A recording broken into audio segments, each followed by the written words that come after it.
তত্ত্বাবধায়ক সরকার ব্যবস্থা ফিরবে কিনা তা জানা যাবে ২০ নভেম্বর। মঙ্গলবার প্রধান বিচারপতি রেফাত আহমেদের নেতৃত্বাধীন আপিল বিভাগ রায়ের এই তারিখ নির্ধারণ করে।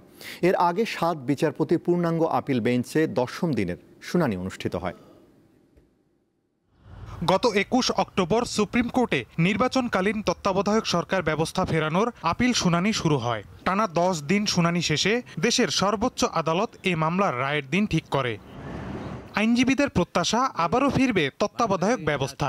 আমরা বিশ্বাস করি আদালত আমাদের এই যে যুক্তিতর্ক উপস্থাপন করেছি তাতে সন্তুষ্ট হবেন এবং এই আপিলটি অ্যালাউ করে ত্রয়োদশ সংশোধনী সংবিধানে বেগম খালেদা যেটা প্রণয়ন করেছিলেন বাংলাদেশের মানুষের ভোটাধিকারের জন্য, গণতন্ত্রের জন্য, সেটা আবার সংবিধানে ফিরে আসবে। অনেক চড়াই উতরাই পেরিয়ে এখন আবার সকলের কাছে মনে হচ্ছে এই তত্ত্বাবধায়ক সরকার ব্যবস্থাই আমাদের গণতন্ত্রের জন্য সবচাইতে গ্রহণযোগ্য মাধ্যম। তো আমরা এক্সপেক্ট করব আমাদের আপিল বিভাগ সকলের কাছে গ্রহণযোগ্য এই মাধ্যমটিকে বিচার বিভাগীয় প্রনাউন্সমেন্টের মাধ্যমে বাংলাদেশের সংবিধানে অন্তর্ভুক্ত করবেন।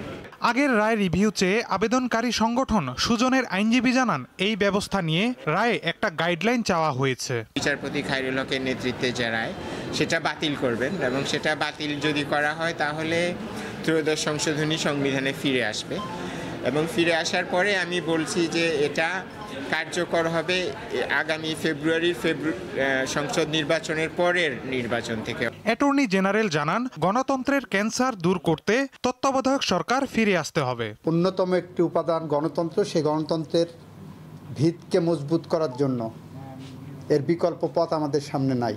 এটা সবার উপসংহার, সবাই একই সাথে উপসংহারে উপনীত হয়েছে যে তত্ত্বাবধায়ক সরকার ব্যবস্থা আগামী সংসদের পরে যে কার্যকর হোক। আওয়ামী লীগ সরকার পতনের পর তত্ত্বাবধায়ক সরকার ব্যবস্থা ফেরাতে আপিল বিভাগের ২০২৪ সালের ২৭ আগস্ট প্রথম আবেদন করেন সুজন সম্পাদক বদিউল আলম মজুমদার সহ ৫ জন বিশিষ্ট ব্যক্তি। মাহিদুর রহমান, দীপ্ত সংবাদ, ঢাকা।